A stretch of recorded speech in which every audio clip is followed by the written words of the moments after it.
E aconteceu naquela mesma noite que o Senhor lhe disse: toma o boi que pertence a teu pai, a saber, o segundo boi de 7 anos, e derruba o altar de Baal, que é de teu pai, e corta o bosque que está ao pé dele, é o poste ídolo. Versículo 26. E edifica ao Senhor teu Deus um altar no cume desse lugar forte, num lugar conveniente. Toma o segundo boi e oferecerás em holocausto com a lenha que cortares do bosque, do poste ídolo. Então Gideão tomou 10 homens dentre os seus servos e fez como o Senhor lhe dissera. E aconteceu que, temendo ele a casa de seu pai e os homens daquela cidade, não fez de dia, mas fê-lo de noite. Então o Espírito do Senhor revestiu Gideão, o qual tocou a trombeta, e os israelitas se ajuntaram após ele. Deus não disse: eu serei contigo. Deus não disse: eu estou contigo e você vai destruir os inimigos como se fosse um homem. Deus não disse: eu estou contigo. Deus disse: eu hei de estar. Esse hei de estar significa o seguinte: Gideão, você cobrou de mim o cumprimento da palavra. É como se Deus estivesse dizendo assim: ó, você não cobrou de mim o cumprimento da palavra? Porque Gideão cobrou. Quando que Gideão cobrou o cumprimento da palavra? Gideão disse: se o Senhor é conosco, por que nos sobrevém todo esse mal? Peraí, como que o Senhor é comigo e a minha vida é um inferno? Gideão estava cobrando a palavra.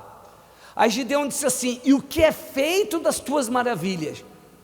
Quer dizer, o que é feito da tua palavra, que não está acontecendo na nossa vida? Então tá bom, Gideão cobrou de Deus o cumprimento da palavra. Então agora Deus está cobrando dele o que ele tinha que fazer para que Deus cumprisse a palavra. Então ele já havia sacrificado o cabrito, e Deus vem e diz assim: olha, tem mais 2 coisas que você tem que fazer. 2 coisas. Primeiro, você vai destruir o altar de Baal. Você vai cortar o poste ídolo, que nessa Bíblia da igreja fala bosque. Você vai cortar o poste ídolo, e você vai destruir o altar de Baal. E você vai pegar a madeira do poste ídolo, a madeira do altar de Baal, vai fazer um altar para mim. E a segunda coisa, você vai pegar o segundo boi da tua família, é a riqueza da tua família, é o chão dos pés da tua família. Você vai pegar o segundo boi de 7 anos, você vai matar, queimar, até virar cinza. A riqueza da família tem que ser eu. A riqueza da família tem que ser eu. O segundo boi tem que virar cinzas. Então Deus exigiu que ele quebrasse o altar de Baal, destruísse o altar de Baal. Olha para mim. Que ele quebrasse o poste ídolo, destruísse o altar de Baal e sacrificasse o chão dos pés deles, que era o segundo boi. Você é uma pessoa inteligente. Você é uma pessoa inteligente. E o Espírito de Deus permitiu que você esteja nessa reunião. Então é inadmissível que você permita que essa reunião passe como se não fosse com você que Deus está falando. Porque é a tua vida que está em jogo, é a tua salvação que está em jogo, é a tua alma que está em jogo. Então você tem que olhar para dentro de você, e você tem que encontrar aonde está o altar de Baal, e você tem que destruir o altar de Baal. Para que Deus se manifestasse através de Gideão, eles tinham que tirar o altar de Baal. E o altar de Baal, na época de Gideão, também tinha 2 significados. E o primeiro significado é que o povo tinha virado idólatra e era pecado. Então o altar de Baal, hoje, 2 significados. Primeiro, é o pecado. E o salário do pecado é a morte. O salário do pecado é a morte.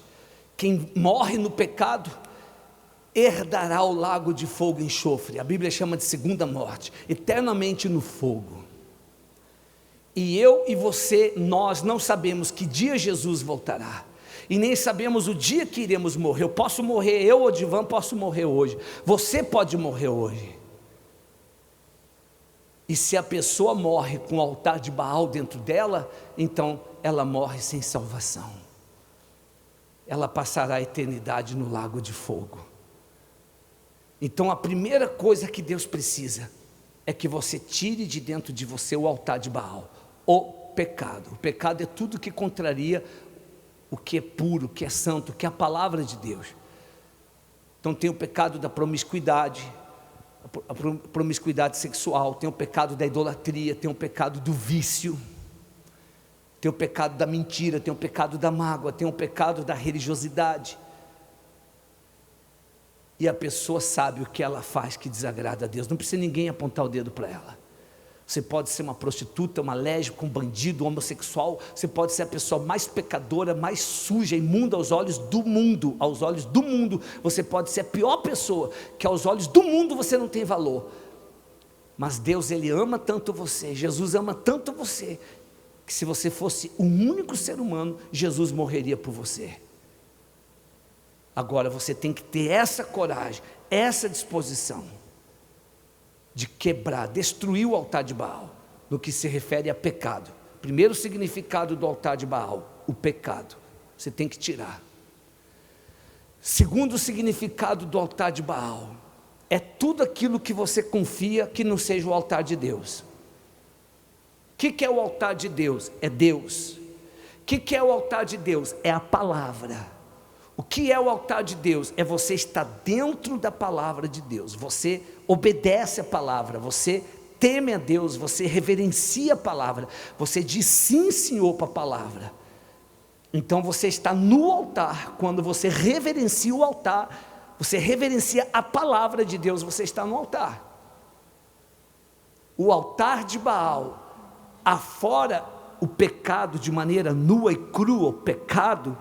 Mas o pecado não é só matar, roubar, adulterar, não. O pecado é você ter outros altares, ou seja, outras coisas que você confia para mudar a tua vida.